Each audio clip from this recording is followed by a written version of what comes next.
Hola, ¿qué tal? Te damos la bienvenida a esta nueva experiencia en este curso simple y sistemático del Bhagavad Gita a través del libro Las 9 experiencias del yogi. La experiencia que nos reúne hoy es la octava, descubrir nuestra historia espiritual.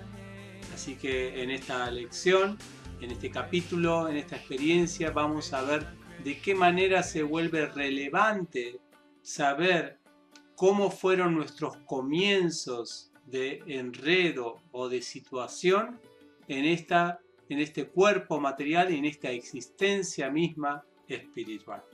Algunos de los temas que vamos a ver en esta lección son quiénes son responsables de nuestra historia, quiénes son los personajes que hicieron, digamos, nuestra historia, o los elementos que hicieron nuestra historia, cuáles son los 4 acontecimientos comunes de la historia de todos nosotros. Vamos a ver que hay 4 situaciones que tienen que ver con la historia de todas las personas, de todos los seres vivos. Vamos a analizar el nivel de participación de los 3 factores más importantes en nuestra historia.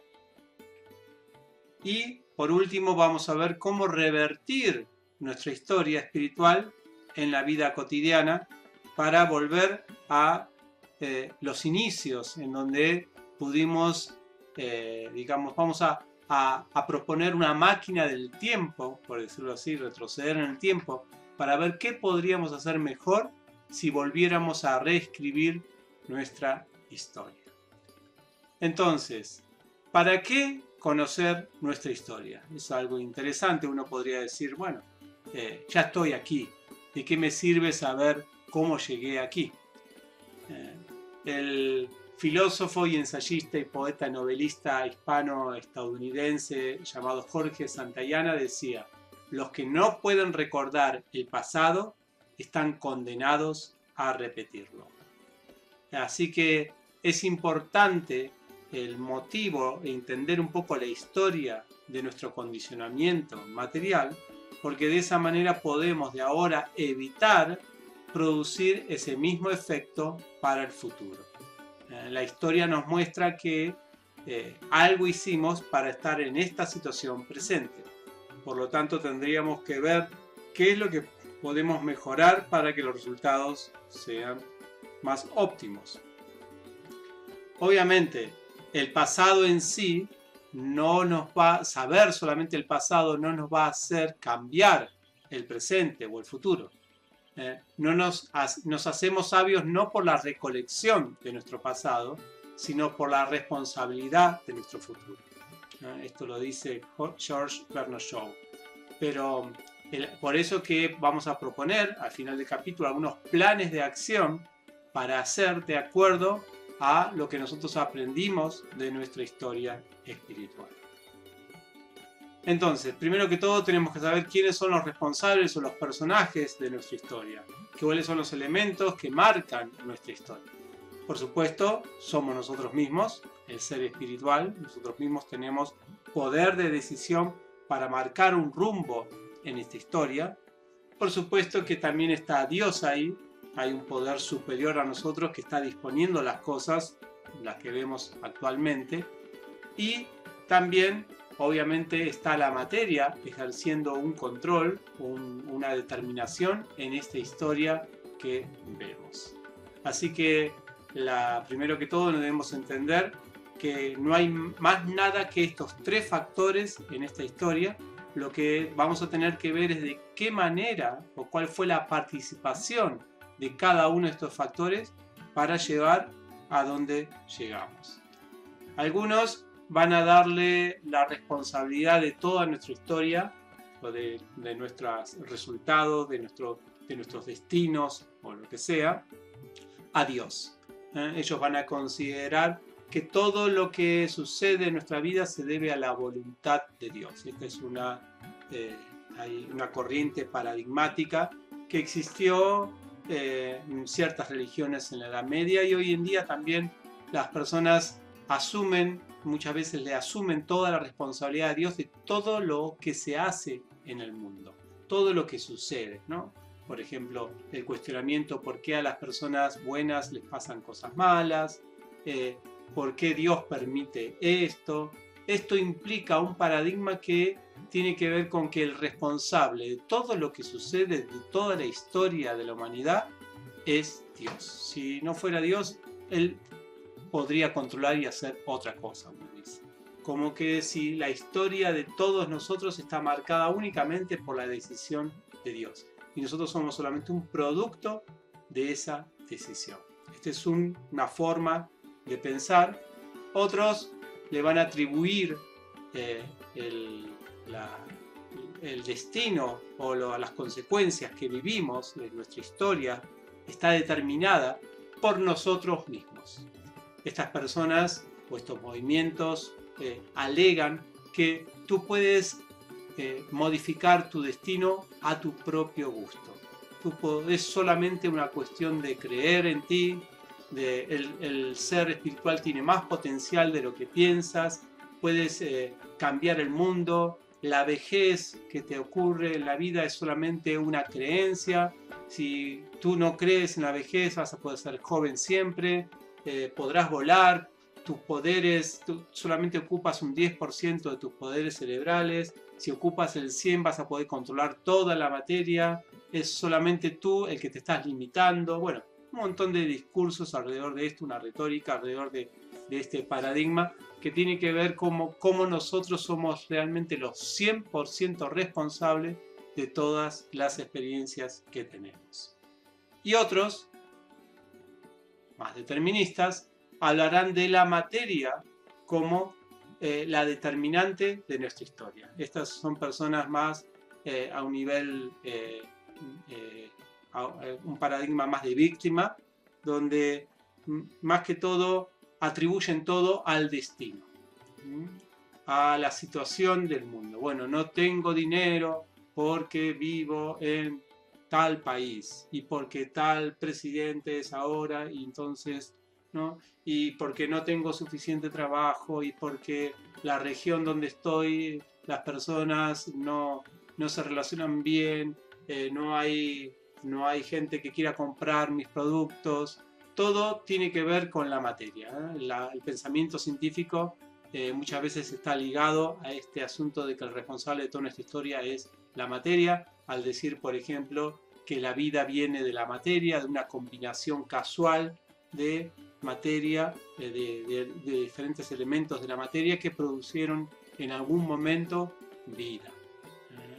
Una explosión que sucedió y así por una casualidad de elementos que se van intercambiando, producen de esa manera nuestra historia.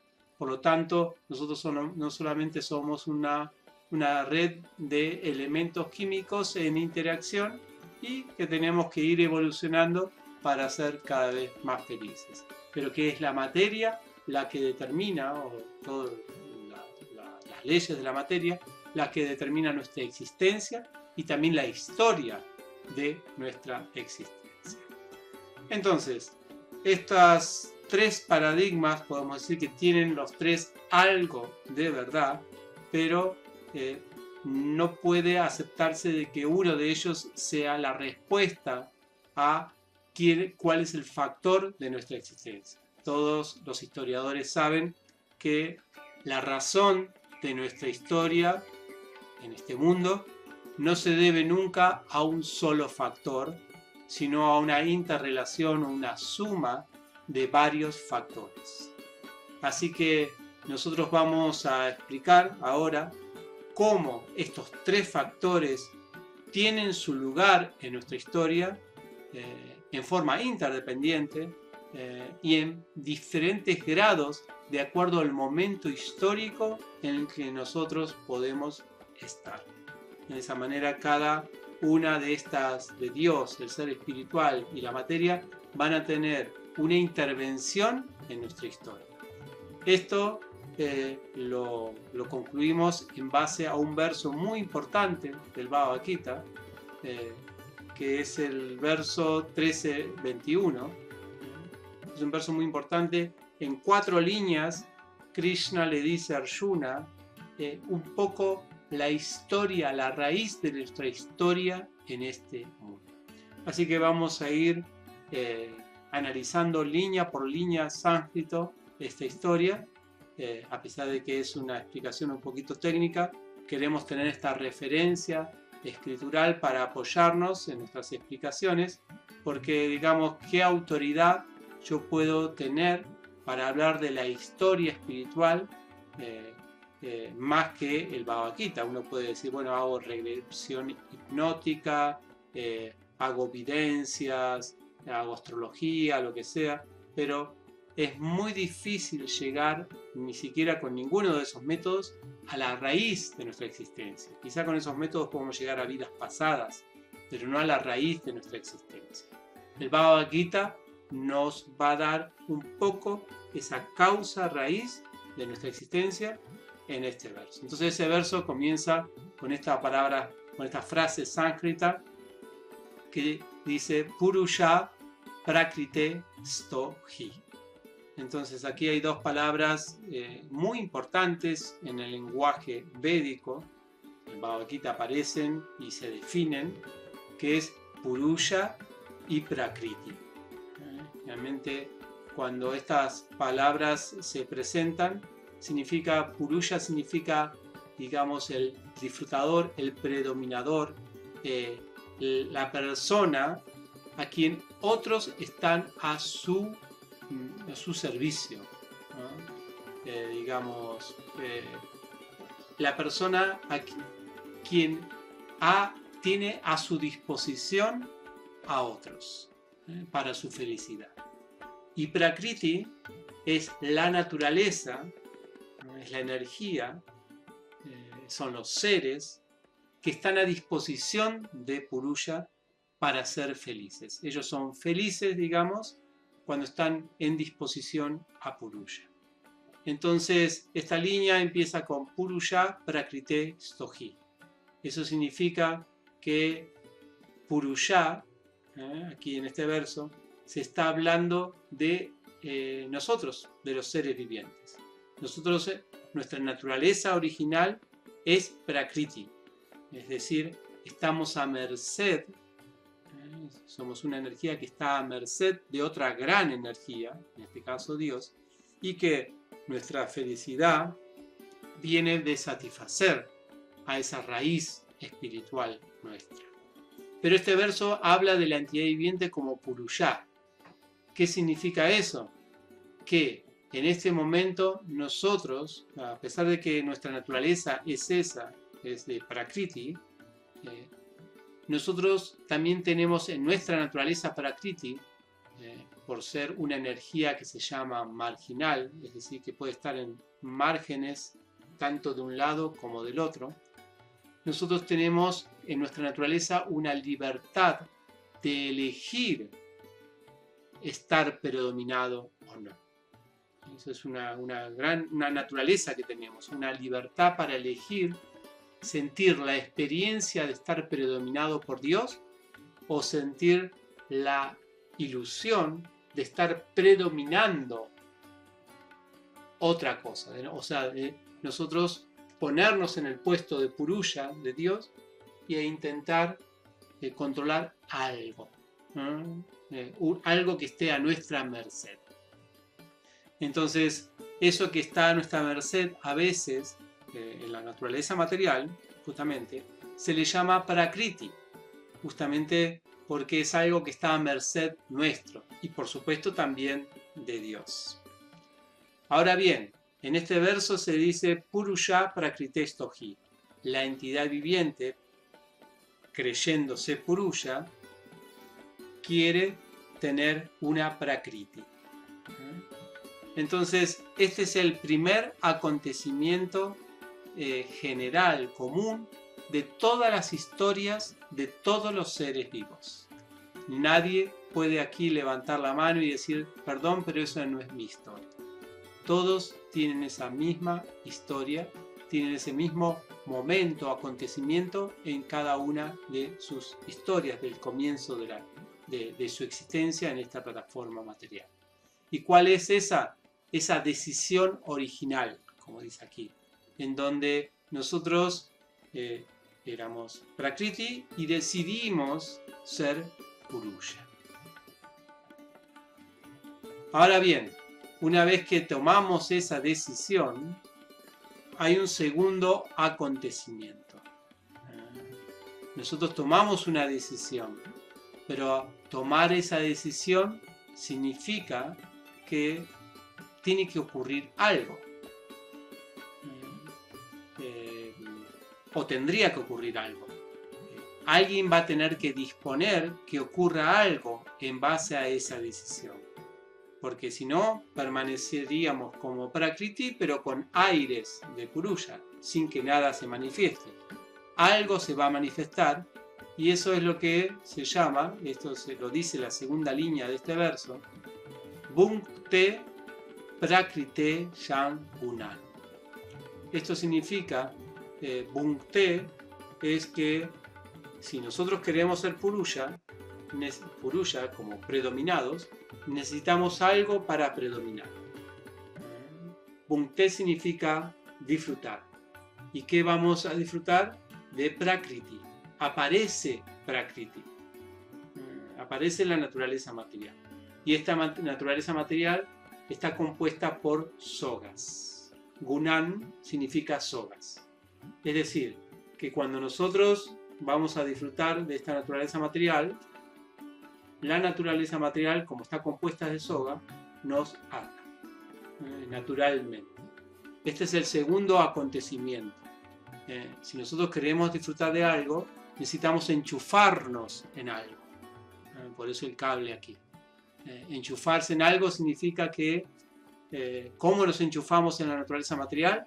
Intentando disfrutarla, ser el amo y señor de esta naturaleza material. Bhunkte significa disfruta, Prakritishan, la naturaleza material.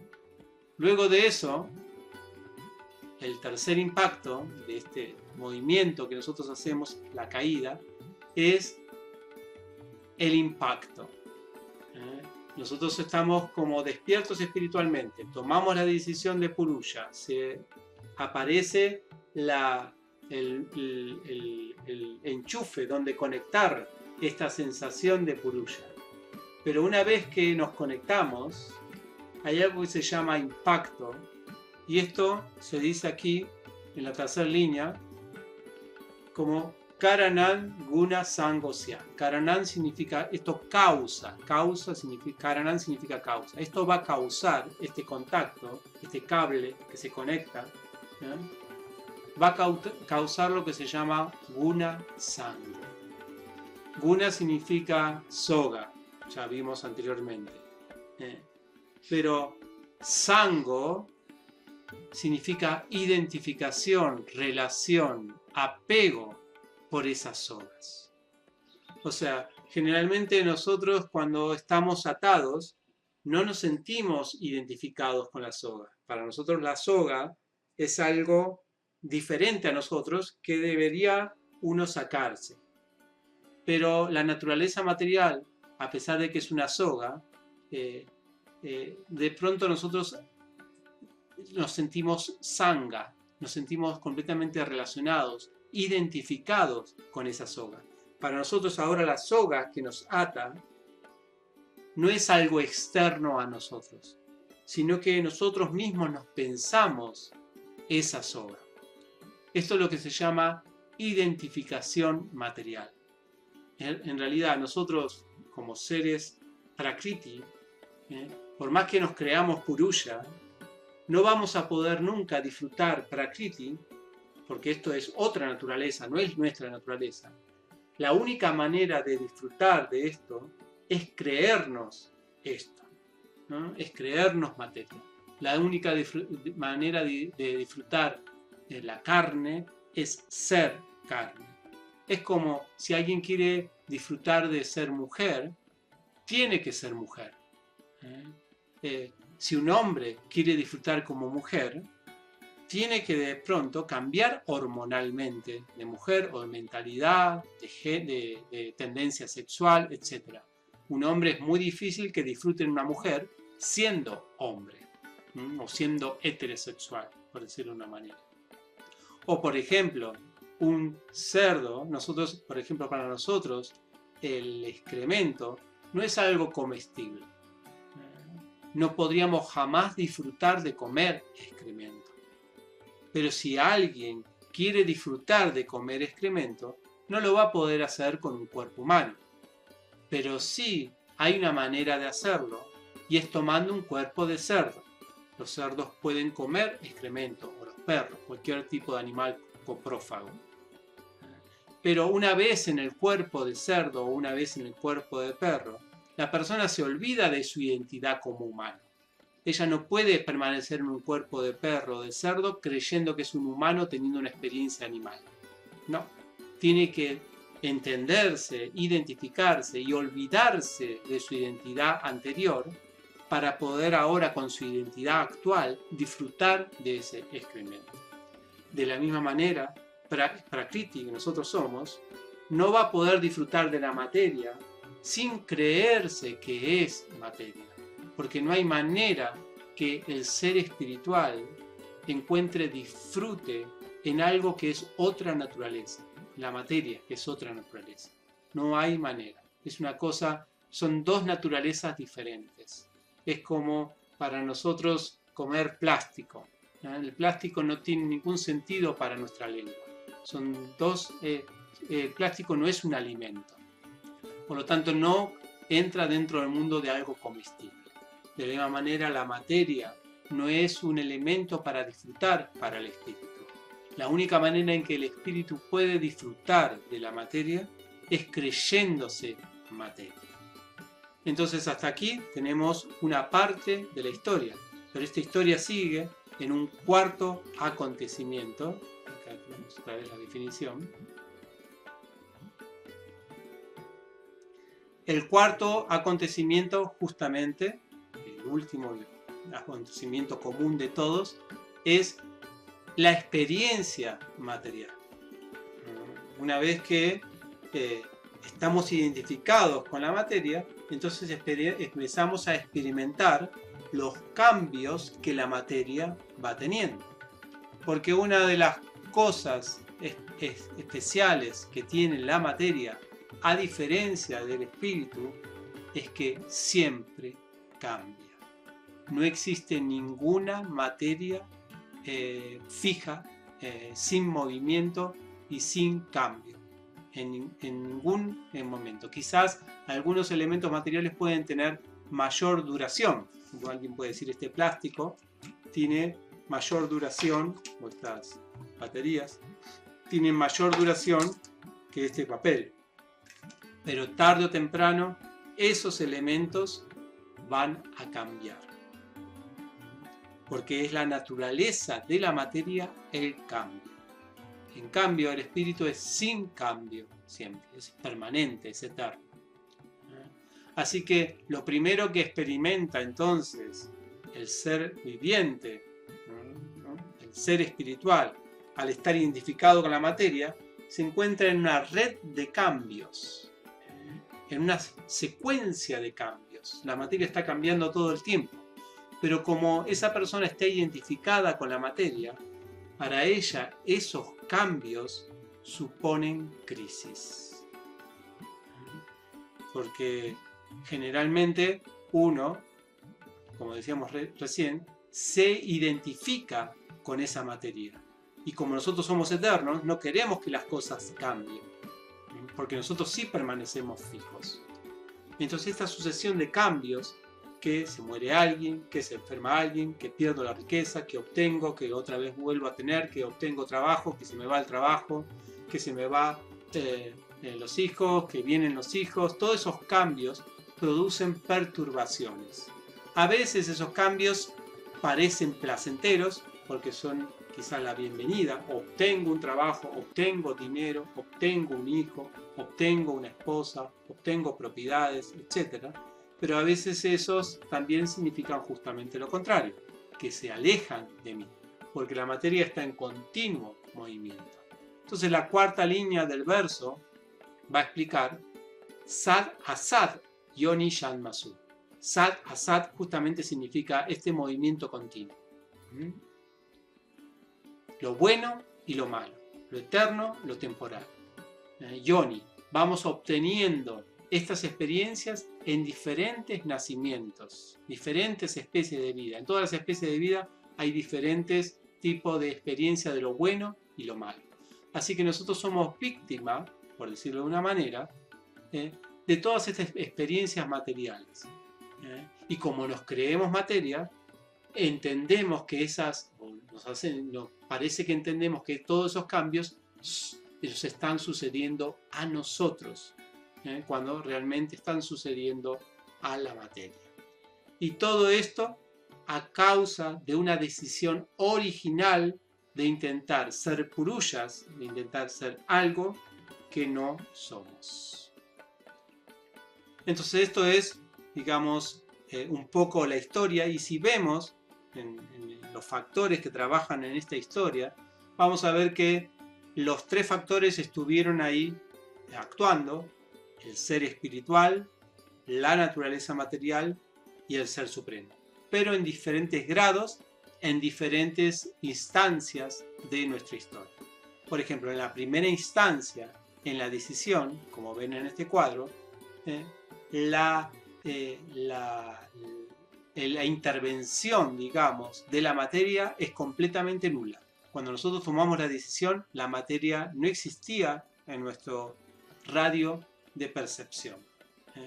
Y el Señor Supremo tampoco tomó lugar en esa decisión.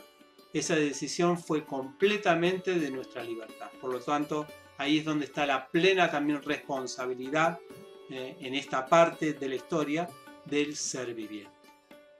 Ya en la segunda instancia, la caída, digamos, o donde nos enchufamos a la naturaleza material, donde tiene que aparecer algo, hay obviamente una gran intervención de los seres vivos, porque ellos son los que están teniendo el acto de enchufarse en algo, pero ese algo que se tienen que enchufar para disfrutar, para ser purusha, tiene que ser, digamos, dispuesto por el Ser Supremo. Por eso ven ahí negrito, pequeño negrito, es la intervención del Señor Supremo que da esta naturaleza material. Y por supuesto también está la naturaleza material ahí, dispuesta a que nosotros juguemos a ser purusha. El tercer impacto, digamos, la tercera instancia, que es el impacto, que es esta identificación material, ahí tenemos que es el ser vivo el que está actuando, pero la mitad la está produciendo la naturaleza material. Es decir, nosotros ya no somos actores tan responsables de nuestra historia, a la mitad. Es decir, decidimos identificarnos, pero esa identificación va a hacer que la naturaleza material empiece a actuar. Por ejemplo, si nosotros nos identificamos con un perro, con un hombre, una mujer, la naturaleza material va a actuar como hombre, mujer o perro, independientemente de lo que nosotros decidamos. Ya la decisión la tomamos antes. Ahora es la naturaleza material la que va a actuar de acuerdo al cuerpo que tomemos. Y en la cuarta instancia, como ven, cómo se reduce la intervención del ser espiritual. El gris oscuro que ven aquí ya es mínimo. Ya tenemos que la experiencia material en sí, cuando ya subimos, como se dice, como decimos en nuestro libro, cuando subimos a la montaña rusa, ya no hay mucho que hacer. Ya sacamos el ticket, decidimos subirnos, pero cuando ya estamos, cuando la montaña rusa ya está funcionando, nosotros no podemos hacer otra cosa más que gritar nada más. Estar sentados ahí, no podemos hacer nada. No nos podemos bajar, no podemos hacer nada. Solamente es la naturaleza material la que está actuando ahí, como ven aquí, gris, y obviamente el Señor Supremo controlando la naturaleza material, o sea, el operador de la montaña rusa. Satisfaciendo el deseo de aquel que compró el ticket para la montaña rusa. Así que esto es un poco un resumen de este análisis de participación de los tres factores en nuestra historia espiritual. Por favor, lean también la experiencia en nuestro libro, Las 9 experiencias del yogi, donde explicamos más detalladamente acerca de estos aspectos. Entonces ahora veremos cómo revertir este proceso. Ya vimos que nuestro accionar de esta palanca para convertirnos en Purusha o para hacernos los Purusha activamos varios tipos de engranajes. El primer engranaje obviamente es la identificación corporal, que va a llevar esa identificación corporal, si nosotros estamos identificados por ejemplo con un cuerpo de perro o con un cuerpo de mujer, por ejemplo, nuestros apegos y deseos materiales va a activar otro engranaje que tiene que ver con apegos y deseos materiales naturales para el cuerpo de mujer. Estos diferentes deseos y apegos materiales va a llevarnos a hacer actividades, se dice acá incorrectas, porque no son actividades nacidas de nuestra identificación espiritual, de lo que realmente somos, sino de la identificación corporal de las modalidades de la naturaleza. Estas actividades incorrectas, este tipo de actividades producto de una identificación corporal, de los deseos materiales, van a crear sensaciones en el campo material y mayormente de sufrimiento porque tienen que ver con los cambios, como dijimos anteriormente, que no es lo natural para el ser espiritual.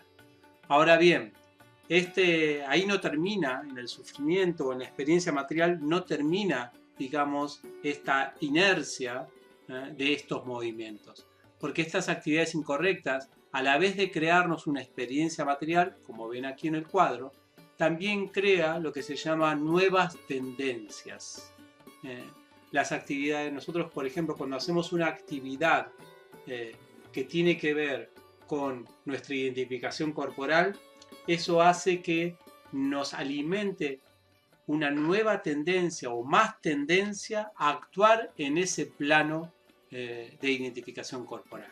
Si nosotros actuamos como hombres, vamos a manifestar a nuestro inconsciente, a nuestro consciente, más tendencias a seguir actuando en ese plano. Es lo que sucede, por ejemplo, con un ladrón. Si un ladrón roba, nunca robó, pero en un momento hace el acto, la actividad incorrecta de robar, es posible que obtenga el sufrimiento y lo castigue.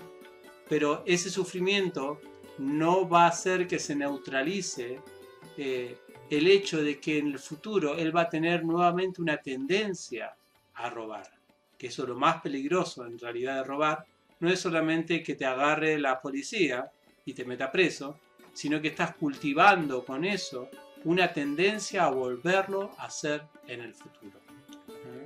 Por eso es importante no hacer estas actividades incorrectas. Así, estas nuevas tendencias que nosotros tenemos van a activar, como ven aquí, como ven la flechita para arriba, nuevamente este asunto de apegos y deseos materiales, retroalimentando nuevamente todo el engranaje y manteniéndolo andando, siempre con resultados, como ven acá, del cuadro rojo del sufrimiento. Esto es un poco la cadena de movimiento que nosotros generamos al bajar la palanca. Claro, uno puede decir, cuando estoy haciendo la actividad incorrecta, quizás mis tendencias, mis deseos materiales me superan. Es posible que sí, porque ahí es la naturaleza material la que actúa con mayor fuerza. Pero para llegar a este punto de estar enredado en estos engranajes, alguien activó la palanca y eso fuimos nosotros. Así que para revertir este proceso, para que estos engranajes dejen de andar, de girar, se intentan diferentes tentativas, digamos. Muchas surgen del ámbito religioso, psicológico, terapéutico, social, moral. Hay diferentes tentativas para que la gente, en este asunto de estar forzados a actuar bajo estos engranajes, no cometan actividades que pueden perjudicar a ellos mismos y a otros. Así que, por ejemplo, si nosotros ya llegamos al punto del sufrimiento, ya llegamos a la experiencia en donde tenemos que aceptar algo que no podemos evitar, ya digamos que un ladrón entró a nuestra casa y nos robó todas nuestras pertenencias, ese sufrimiento ya no se puede evitar, no podemos, ya las propiedades se fueron o se incendió la casa, ya no podemos revertir esa situación. Por eso que ante esas situaciones no queda otra que hacer una resiliencia o una, como propone Krishna en el Bhagavad Gita, una tolerancia basada en el hecho de que estas experiencias son temporales. Krishna dice en el 2.14 que ante estas situaciones la aparición temporal de la felicidad y la aflicción y su desaparición a su debido tiempo es como la aparición y desaparición de las estaciones del invierno y el verano. Todo ello tiene su origen en la percepción de los sentidos y uno debe aprender a tolerarlo sin perturbarse. O sea, estas situaciones ya no se puede hacer nada, solamente pensar que son como las estaciones del invierno y el verano. Ya pasará este verano, este calor, y vendrá el invierno, y luego si viene el invierno, ya pasará y vendrá el verano. Eso es algo inevitable. Pero hay otros que intentan evitar estos sufrimientos. ¿Y cómo lo intentan evitar? Tratando de que las actividades sean lo menos incorrectas posibles. Obviamente, ya entendemos que una actividad es incorrecta cuando está basada en la identificación material, falsa. Pero aún así, en la identificación falsa podemos actuar en varios niveles, algunos más bondadosos que otros, o menos reactivos que otros. Así que, en este caso, se intenta frenar este engranaje de las actividades incorrectas a través de estipular normas sociales, mandamientos, regulaciones religiosas, sociales, para más o menos actuar de una manera bondadosa dentro del marco social, individual, familiar, etc. Esto hace que estas actividades incorrectas sean lo más correctas posible y evitan, por así decirlo, el mayor sufrimiento posible, aunque ya sabemos que de todas maneras siempre ocurre un sufrimiento ya a pesar de lo mejor que podemos actuar, porque ya vimos anteriormente que estamos tratando de disfrutar algo indisfrutable, ¿no? Que es la naturaleza material. Así que la religión material, digamos, y las regulaciones sociales, morales, de la sociedad, culturales, tratan de trabajar en este engranaje, tratando de que la gente tenga los menos sufrimientos posibles. Pero esto no hace, porque una vez que uno traba, digamos, es como trabar uno de los engranajes, mientras que los otros dos, los que vemos aquí, apegos y nuevas tendencias, siguen trabajando. O sea que uno puede parar este engranaje con buenas actividades piadosas, ¿no? Bueno, que sea un buen ciudadano, un buen jefe de familia, o lo que sea, pero están los otros engranajes que van a seguir forzando. El apego y los deseos y las tendencias que ya tiene van a seguir tratando de forzar. Es así que sucede que personas que intentan seguir las leyes, intentan seguir los mandamientos de la religión, aún así de pronto cometen actividades involuntariamente que la llevan al sufrimiento, actividades incorrectas inclusive desde el punto de vista moral y social, que la llevan a mayor sufrimiento. Así que sabiendo esto, algunos entonces intentan frenar el engranaje de las tendencias, que es lo que fuerza a una persona a volver a cometer algo a pesar de que externamente lo había superado. Así que estas nuevas tendencias se trabajan, por ejemplo, a alguien drogadicto, puede ser que por un tiempo pueda dejar de drogarse, o sea, trabajar en el plano de la actividad incorrecta, que no se drogue, aislándolo, pero hay que trabajar también en la tendencia que tiene en su corazón. Así que esto se trabaja a través de terapias, por ejemplo, algunas terapias donde se trabaja más bien el inconsciente, o a veces también ceremonias chamánicas, místicas, donde se trata de profundizar, hipnosis, se trata de profundizar en los aspectos que uno no es consciente para trabajar desde allí y neutralizar estas nuevas tendencias, estas tendencias que fueron generadas ya del pasado, que las tenemos ahí y que tenemos que trabajarlas muy profundamente para evitarlas. Pero tenemos de todas maneras que el engranaje superior, el que ven acá, nosotros tenemos actividades incorrectas y nuevas tendencias, pero hay un engranaje superior que está recibiendo todavía energía superior, o sea, la palanca de corriente todavía está activando los apegos y los deseos por la identificación corporal. Por lo tanto, este engranaje sigue haciendo mover o tratando de mover, por más que trabajemos en las tendencias, a estos dos engranajes. Estos apegos y deseos materiales están basados justamente en la identificación corporal, y aquellos que saben que todas estas nuevas tendencias y estas actividades incorrectas son en realidad nacidas de estos deseos y apegos materiales que hay que trabajar. A veces nosotros vemos que las terapias a veces trabajan en las tendencias enfermizas, pero no trabajan en las tendencias de identificación corporal. O sea que los deseos materiales van a seguir estando ahí. Entonces, esta ya es una área que lo trabajan más bien algunos tipos de yoga o espiritualistas que trabajan más que todo desde el plano del deseo. Ellos saben que el deseo es la causa, digamos, de que me enrede en actividades incorrectas, que tenga tendencia materialista y que haya sufrimiento. Por lo tanto, trabajan más que todo desde ese plano. Así que se intenta frenar ese engranaje a través de prácticas de restricción sensual, control mental, pratyahara, represiones, abstinencias, trabajando desde el karma yoga, es decir, tratando de no apegarse a los resultados del trabajo. Trabajar desde ese lugar. Una vez que una persona trabaja sin apego a los resultados, sin apego a recibir, entonces es más fácil frenar, digamos, las actividades incorrectas. Generalmente una persona hace actividades incorrectas porque está cegada con la codicia.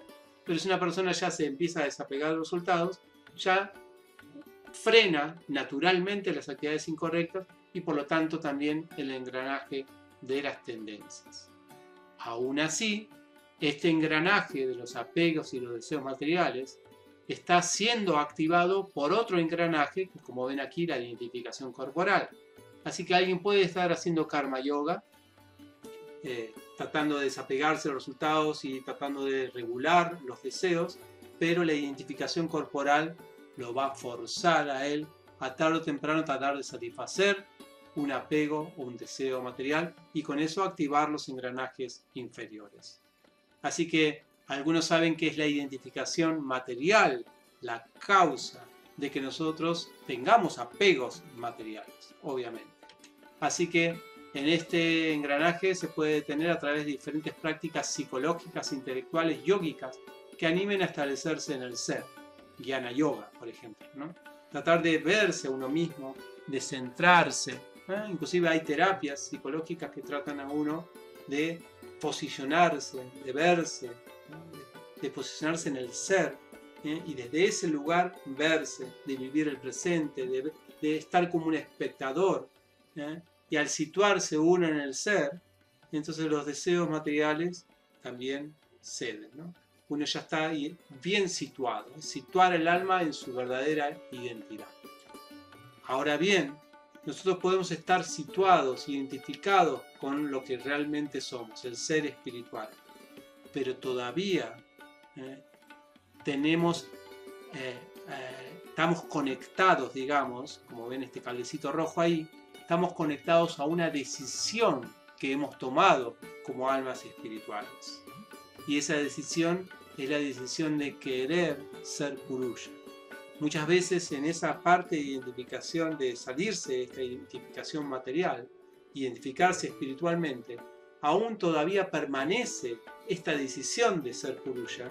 Por ejemplo, hay personas que situadas espiritualmente quieren disfrutar de creyendo ellos mismos Dios, creyéndose ellos mismos Dios, de toda esa energía que ellos están disfrutando.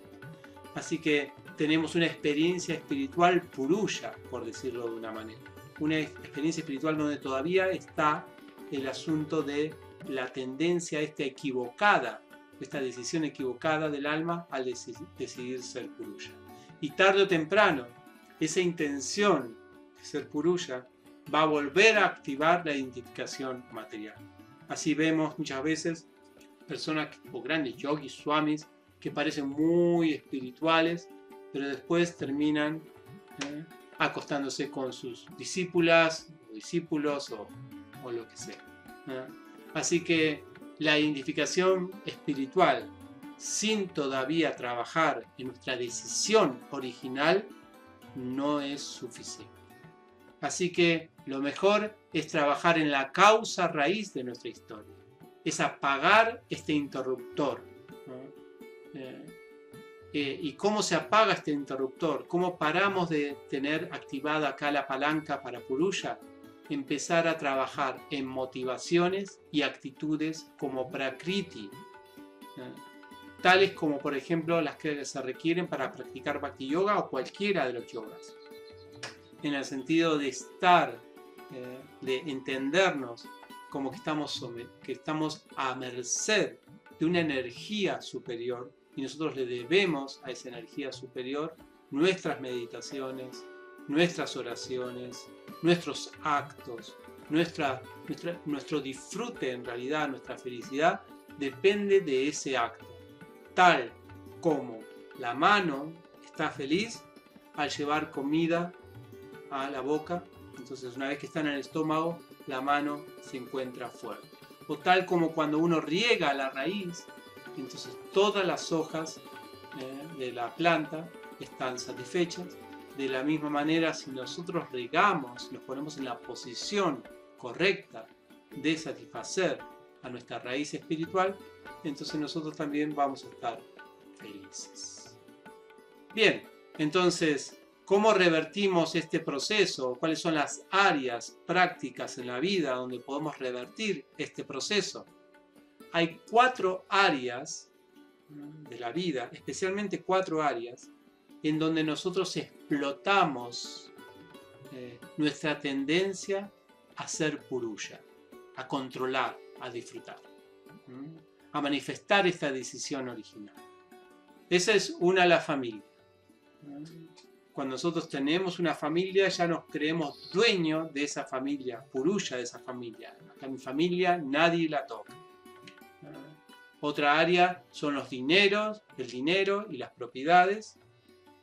Otra área es el cuerpo mismo, nuestro cuerpo. No somos Purusha de nuestro cuerpo. Y la otra área es el trabajo, lo que hacemos. Así que estas son las 4 áreas principales. Si nosotros trabajamos en estas 4 áreas en la vida cotidiana con espíritu Prakriti, como decíamos al principio, teniendo actitudes y motivaciones que tienen que ver con una naturaleza, con la forma Prakriti de ser, entonces vamos a poder neutralizar esta decisión original y así apagar o frenar todos los engranajes inferiores. Una actitud Purusha en estas 4 áreas se manifiesta. Por ejemplo, en la familia, una persona cree que los hijos son extensiones de tu mismo ser. Tu cónyuge es tu compañero eterno. Siempre va a ser tu cónyuge. Ellos dependen solo de ti para que sean felices y seguros. Tu cuerpo, cuando estás con actitud Purusha, tu cuerpo lo consideras que eres tú mismo. Tu cuerpo está bajo tu exclusivo poder y control. Puedes suicidarte, puedes hacer lo que quieras con tu cuerpo. Tú eres el propietario de tu cuerpo. El propósito de tu cuerpo es recibir placer. Tienes derecho a hacer con tu cuerpo lo que te plazca. Esta es una forma en cómo piensa una persona con actitud Purusha sobre su cuerpo. En el trabajo, ¿cómo piensa alguien? Es el medio que determina tu prosperidad. Los beneficiarios principales del resultado de tu trabajo son tú y tu familia. El trabajo que realizas es una opción que tú elegiste. Yo elegí ahora para esta vida ser tal y tal. Todo esto es prácticamente creyéndose uno completamente libre, controlador y disfrutador de la vida que tiene. Y luego los bienes. Uno cree que los va a llevar después de su muerte, que uno mismo es el que las consiguió. Te consideras el propietario absoluto de las mismas, de todos los bienes, propiedades, autos, etc. Esta es una actitud Purusha. No es muy normal, nos sintamos así porque todos ya tenemos la palanca justamente para este lado. Así que, ¿cómo hacemos para cambiar a una actitud Prakriti en estas 4 áreas de la vida? En la familia, empezar a pensar que tus hijos son seres espirituales como tú, independientes, que debes ayudarlos a su despertar espiritual. que tu cónyuge es tu compañero para llevar juntos y coordinados estos servicios a la superalma durante esta vida. Que tu cuerpo es solo un instrumento o vehículo que te han prestado por esta vida con el poder cognitivo suficiente para tomar decisiones basadas en nuestro ser espiritual. Es un alquiler. El trabajo, entender que tu jefe, que Dios es tu jefe principal en tu trabajo y a la vez Él es el miembro del hogar por quien trabajas. Tu familia la mantiene Él. Tú eres solamente un empleado más en esa casa del Señor. El trabajo que realizas, tu profesión y las habilidades son solo un empleo temporal que el Señor te consiguió para esta vida con el fin de que puedas servir a los demás y a ti mismo en el desarrollo espiritual. Es una manera Prakriti de entender tu trabajo y cómo entender tus propiedades. Las propiedades son del Señor. Siempre lo son y siempre lo serán. Fueron, son y serán. Uno solamente pasa por esta vida nada más. Tú solo cumples el papel de guardián de ellas durante esta vida. Así que estas son algunas de las recomendaciones. Escribimos más también en nuestro libro. Pueden leer más consejos para trabajar en estas actitudes Prakriti. Así que vamos con un resumen de esta experiencia. Primero que todo, conocer la causa de haber terminado en esta experiencia material nos permitirá tomar los recaudos necesarios para no volver a repetir el error. Cuando en el análisis de un suceso se designa en exceso la responsabilidad a uno de los tres factores, se incapacita para explicarlo fehacientemente. Si nosotros decimos que toda la culpa es de Dios, toda la culpa es de la naturaleza material, o toda la culpa es mía, toda la responsabilidad es mía, entonces no estamos explicando muy bien nuestra historia espiritual. Purusha denota a un ser que tiene a su disposición una naturaleza para disfrutar. Por eso esta palabra a veces se traduce como disfrutador. La contraparte de esto se denomina Prakriti, la cual es la energía que es disfrutada. Ambos son interdependientes. Es decir, no puede existir un Purusha ni asignar a nadie con este término, si no existe una energía que se proponga como Prakriti. En este río material no hay posibilidad de pescar sin mojarse. O no hay posibilidad de disfrutar de la materia sin ser materia, sin identificarse. La felicidad y la aflicción siempre dependen de nosotros. Somos nosotros los que decidimos cómo sentirnos ante los eventos que ocurren a nuestro alrededor, aunque esta decisión se toma mucho tiempo antes que los sucesos ocurran. La fuente absoluta espiritual no se separa nunca de nosotros. Él decide acompañarnos en esta experiencia, pero de una manera invisible o escondida, ya que, debido a su poder supremo, manifestarse explícitamente arruinaría las pretensiones purusha de los seres vivientes. La superalma que nos acompaña en esta vida material sería Dios, pero de camisa y corbata. Es decir, no en un plano relacional amoroso, ni tampoco visible, sino estrictamente funcional, tal como un escribano que con su firma legaliza todos nuestros trámites. Aunque, por supuesto, debido a que está detrás de esta camisa y corbata se encuentra escondido nuestro gran amigo. Él aguarda secretamente alguna vez volver a recuperar esta amistad perdida. Existen 4 áreas principales, lo último que vimos, en las cuales naturalmente consideramos que nuestro derecho creernos los Purusha supremos, o sea, los disfrutadores, controladores y propietarios. Si podemos revertir el sentimiento Purusha hacia estas 4 áreas, será muy fácil revertirlo con cualquier otra cosa. Bien, con esto entonces terminamos esta experiencia, pasamos a las consignas propuestas para esta semana y vamos con un ejercicio de mutua ayuda. Primero van a responder en cuál o cuáles de las 4 áreas tienes más facilidad para practicar y desarrollar una actitud Prakriti.